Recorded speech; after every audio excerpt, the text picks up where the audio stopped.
buenos días con todos y cada uno de ustedes. Mi nombre es Eliana Peralta y en esta oportunidad se me encomendó el tema de evaluación de la fragilidad. A manera de agenda vamos a comenzar por 5 puntos: definición, importancia, fisiopatología, evaluación y conclusiones. ¿Qué es la fragilidad? Según la OMS, en el 2015, la fragilidad es un estado de reserva fisiológica reducida que va más allá del envejecimiento normal. La fragilidad es un estado clínico donde va a existir un aumento de la vulnerabilidad. El aumento clínico donde va a existir un aumento de la vulnerabilidad. El aumento de la vulnerabilidad va a producir un aumento de riesgo, va a producir un aumento de probabilidad de desarrollar resultados adversos con respecto a la salud del paciente. Según la Organización Mundial de la Salud, Abraham Simpson, fragilidad es importante porque hay cuestiones negativas, ¿no? Pérdida de la reserva fisiológica, que está más aumentada que la pérdida, que el envejecimiento normal. Y también es importante porque esta pérdida va a producir un aumento de riesgo para resultados adversos en los pacientes. Esto sobre todo hace referencia a pérdida de la función, caídas, delirio, discapacidad, hospitalización y muerte. Por lo tanto, el diagnóstico, la prevención y el tratamiento de la fragilidad es un problema de salud pública. Para fragilidad siempre hablamos de vulnerabilidad. ¿Y qué es vulnerabilidad? Vulnerabilidad de los adultos mayores ante un estrés agudo. Aquí podemos en esta figura hacer referencia a 2 tipos de personas. Un adulto mayor en forma independiente que ante un estresor que puede ser una cirugía, por ejemplo una cirugía de bajo riesgo, este adulto mayor en forma funcionalmente independiente va a disminuir su capacidad funcional, sus habilidades funcionales, pero rápidamente va a recuperarlas y va a llegar a sus habilidades funcionales, a su misma línea de base original. Sin embargo, el otro caso, el de la línea verde y roja, se describe a un paciente adulto mayor casi frágil, donde ante un estrés, que puede ser el mismo, una cirugía de bajo riesgo, su línea de base original está ya en el umbral de la dependencia. Por lo tanto, esta gráfica lo que nos permite evidenciar que la fragilidad es un proceso dinámico y como tal puede prevenirse, ¿no? Siempre y cuando uno detecte y actúe de manera temprana los factores modificables. En cuanto a la fisiopatología de la fragilidad, la figura nos muestra que todas las personas partimos de una reserva funcional y una reserva fisiológica y unas capacidades funcionales max nivel. Sin embargo, van a haber factores o situaciones como la inactividad física, y lo digo así, inactividad física, la insuficiencia nutricional, la pérdida de la capacidad cognitiva, la pérdida del estado de ánimo. Estos factores en sí van a hacer que el proceso de enlentecimiento del proceso de pérdida fisiológica que normalmente ocurre con el envejecimiento sea aún más acelerado. Y si a esto le sumamos un ingreso hospitalario, una cirugía o una enfermedad, este paciente va a descender al umbral de la fragilidad, donde se van a manifestar presencia de comorbilidades, de caídas, delirium, discapacidad, hospitalizaciones, reingresos y por lo tanto mayor necesidad de cuidado. Pues, ¿cuál es la presentación clínica de la fragilidad? Si retrocedo a la anterior, es esta parte. O sea, vemos la puntita del iceberg. Esto es el iceberg, pero no vemos lo que ocurre aquí atrás. Y lo que solemos ver en consulta externa es pues pacientes que acuden por caídas. En hospitalización vemos pacientes con historias de delirium. También vemos pacientes que acuden sin ningún cuadro clínico específico, como por ejemplo baja de peso, infecciones a repetición, fatiga extrema, cansancio, o también lo que describen los cuidadores, que hay pacientes que tienen días buenos, que se dejan manejar, y días malos que pues nadie los puede día. Pues eso es la presentación clínica de la fragilidad y lo vemos día a día. ¿Cómo es el manejo de la fragilidad? Pues para el manejo primero que tenemos que detectar a los adultos mayores frágiles en la práctica clínica. Luego de detectarlos, o sea, los sospechosos, por así decirlo, tenemos que evaluarles buscando las causas de la fragilidad, porque como ya hemos visto, la fragilidad tiene causas que pueden ser modificables. Dentro del manejo también tenemos que poner intervenciones que son eficientes, que son bien dirigidas y a largo plazo. Bueno, como en esta oportunidad se nos encargó evaluar la fragilidad a través de las diferentes escalas, idealmente una escala debería tener estas características, ¿no?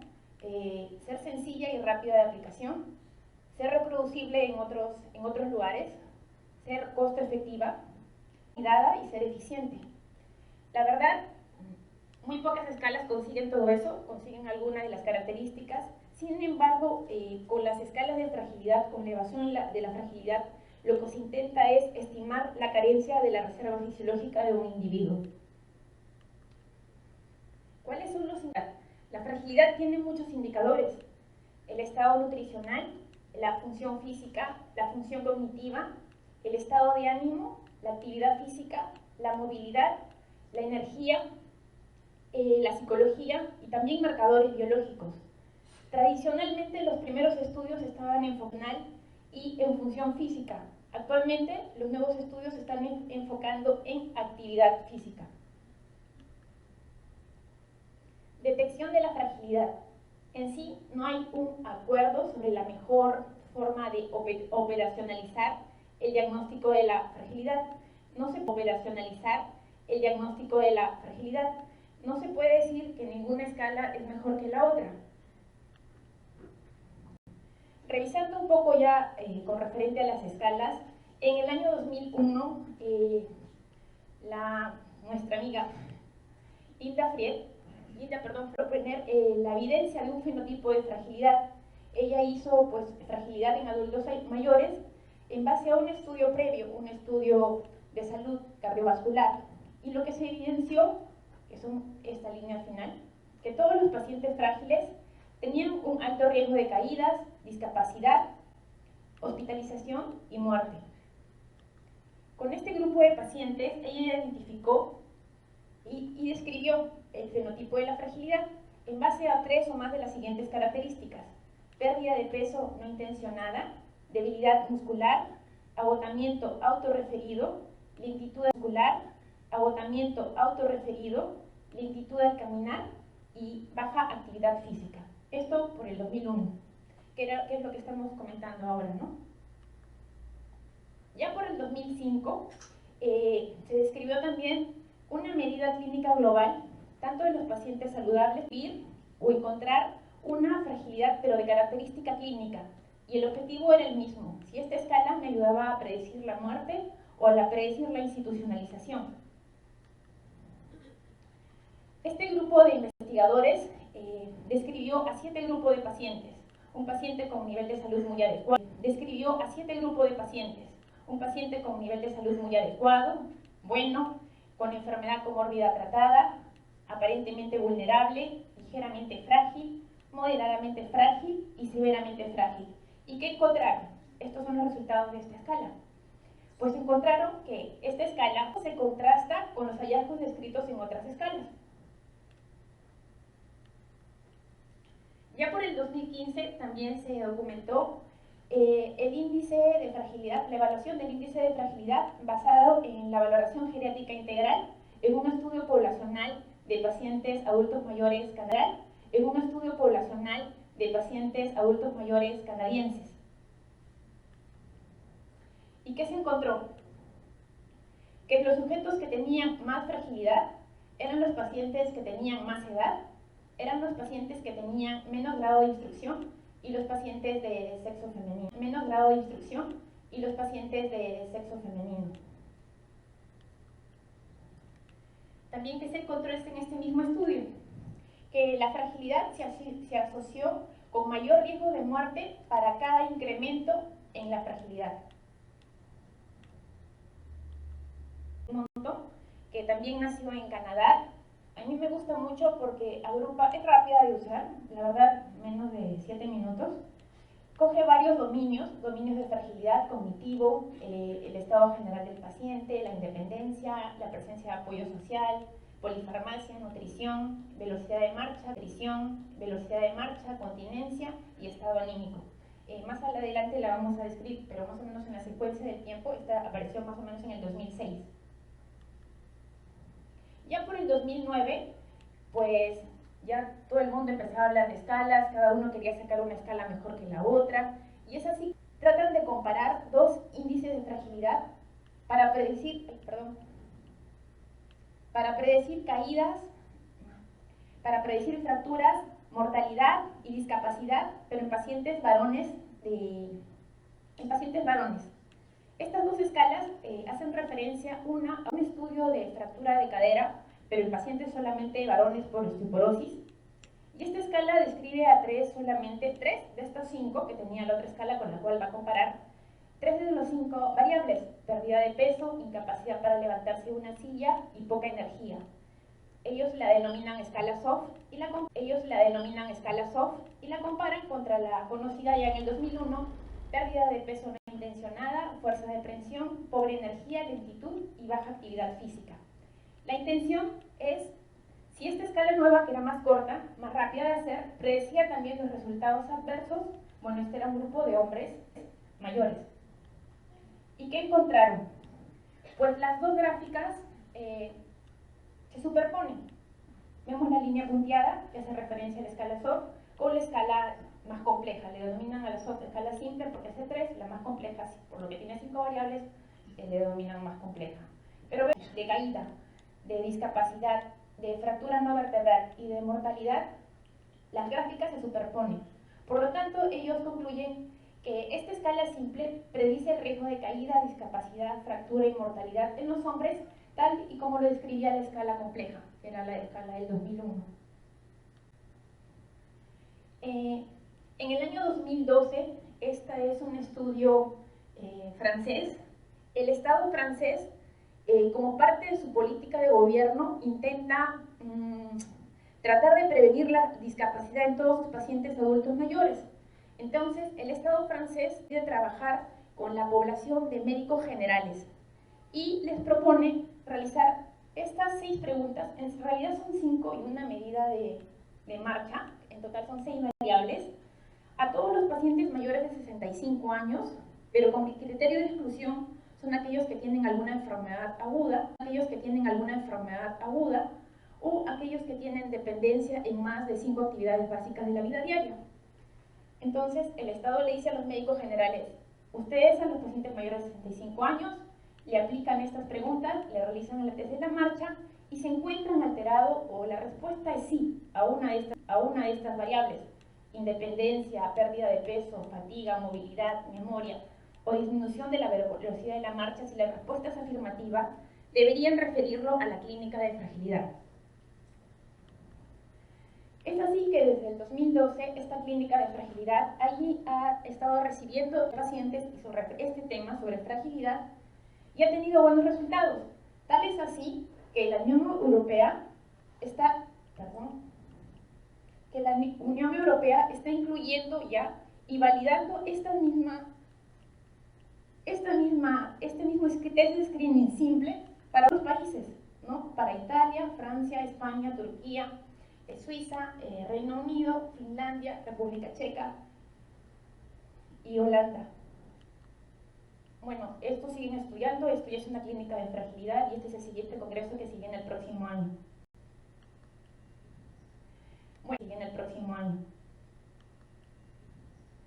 Bueno, no todo es fragilidad y hay a mí la verdad, cuando estuve revisando el tema me llamó mucho la atención, por eso es que también lo pongo. Este estudio ya en 2008 ya intentaban comparar lo que es vulnerabilidad social con un estudio poblacional. Son 2 grupos grandes, hombres y mujeres. Lo que se encuentra en este estudio es que todos los individuos tuvieron algún grado de vulnerabilidad social. Representa la línea azul intensa, representa el cuartil superior de vulnerabilidad social, y este es el cuartil, digamos, el más digamos el más bajo, el inferior. Pero en todos los pacientes, tanto hombres como mujeres, todos tenían algún grado de vulnerabilidad social. Y lo que también vieron, que a más edad, más vulnerabilidad social. Y también encontraron que con cada déficit social adicional había un incremento mayor de la mortalidad. Como esto no era muy claro, los mismos autores, para el 2012, decidieron realizar otro estudio del impacto de la vulnerabilidad, pero ya quitaron a los frágiles, solamente cogieron el grupo de pacientes adultos mayores que eran saludables. Y los que tenían puntuación de baja vulnerabilidad social, a 5 años tenían una mortalidad del 10.8%. Los pacientes saludables que tenían una vulnerabilidad social más alta, su mortalidad a 5 años incrementó en 32.5%. Entonces ellos concluyeron que entre adultos mayores que se encuentran más en forma, la vulnerabilidad social se asoció con un aumento en 22% del riesgo de mortalidad. Bueno, dejando un poco las escalas, también hay revisión referente a la polifarmacia de riesgo para fragilidad. Y se recomienda, como nos dice este amigo, identificar la fragilidad en una persona mayor debe motivar a todos los médicos a reevaluar los medicamentos que se recetan. Bueno, y seguían aquí, pues no, qué escala es mejor que la otra, si la mía, la tuya. Bueno, y seguían aquí, pues no, qué escala es mejor que la otra, si la mía, la tuya. Y es así como en el 2014 se trata de comparar 4 grandes escalas. Estas 4 grandes escalas son la escala Frail, que no lo habíamos tocado anteriormente, que es el acrónimo de fragilidad. Es la escala que ya la habíamos visto anteriormente, la escala de SAF, que era para pacientes con osteoporosis. La escala tradicional de nuestra amiga Linda Frail y el índice de fragilidad. Estas 4 escalas. ¿Y qué vieron al comparar estas 4 escalas? Que los pacientes, la mejor herramienta de predicción para identificar individuos frágiles puede ser una escala que incluya lo que es comorbilidad. Y la que incluía comorbilidad era la escala del acrónimo de fragilidad, ¿no? Que es Frail. Y también las 2 escalas que al comparar esas 4 salieron más representativas fueron la escala del acrónimo de fragilidad, y la escala del índice de fragilidad.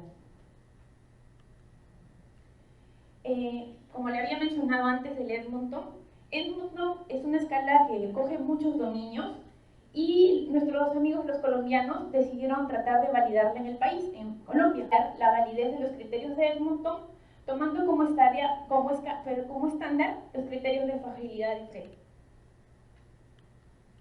¿Y qué encontraron? Encontraron similitud en la frecuencia en la aplicación de ambos instrumentos. Entonces, en Colombia la validaron, también ha habido validación en Brasil.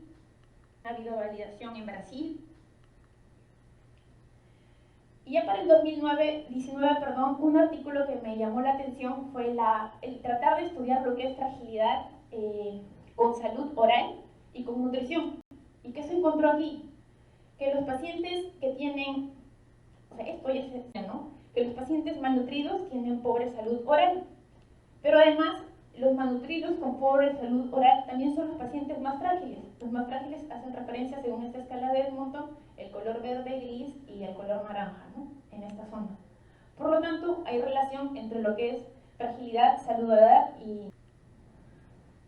Bueno, como todos estudian escalas por aquí, escalas por allá, nosotros también quisimos conocer qué es lo que ocurre en nuestro hospital geriátrico. Entonces, nuestra intención fue ver la prevalencia de fragilidad en hospital de día y ver qué pasa con estos pacientes a los 3 meses de seguimiento. Entonces, lo que encontramos nosotros que fue que teníamos una prevalencia alta de pacientes frágiles que acudían a hospital de día. Según la escala de Edmonton, puntuaban para fragilidad leve 20%, para fragilidad moderada 37%. Todo este grupo que acudió a hospital de día era un grupo frágil. Sin embargo, ¿qué pasó al seguimiento a los 3 meses? Pues a los 3 meses, como está descrito, los pacientes frágiles mueren, se hospitalizan, o bueno, acudieron a emergencia o no ocurrió ninguna incidencia. Fue nuestra observación, nuestro seguimiento. nuestra observación, nuestro seguimiento. ¿Y qué vimos?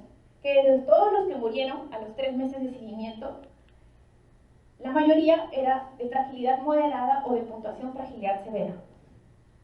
Y de todos los que se hospitalizaron a los 3 meses de seguimiento, casi todos, por no decir 11 de 12, eran pacientes frágiles, ya sea leve, moderado o severa.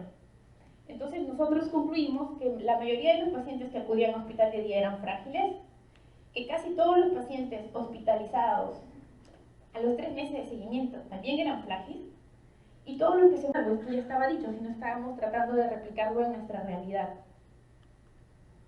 Bueno, y por no olvidar con nuestros amigos los quirúrgicos, también hay estudios de escalas prequirúrgicas en el manejo preoperatorio y fragilidad.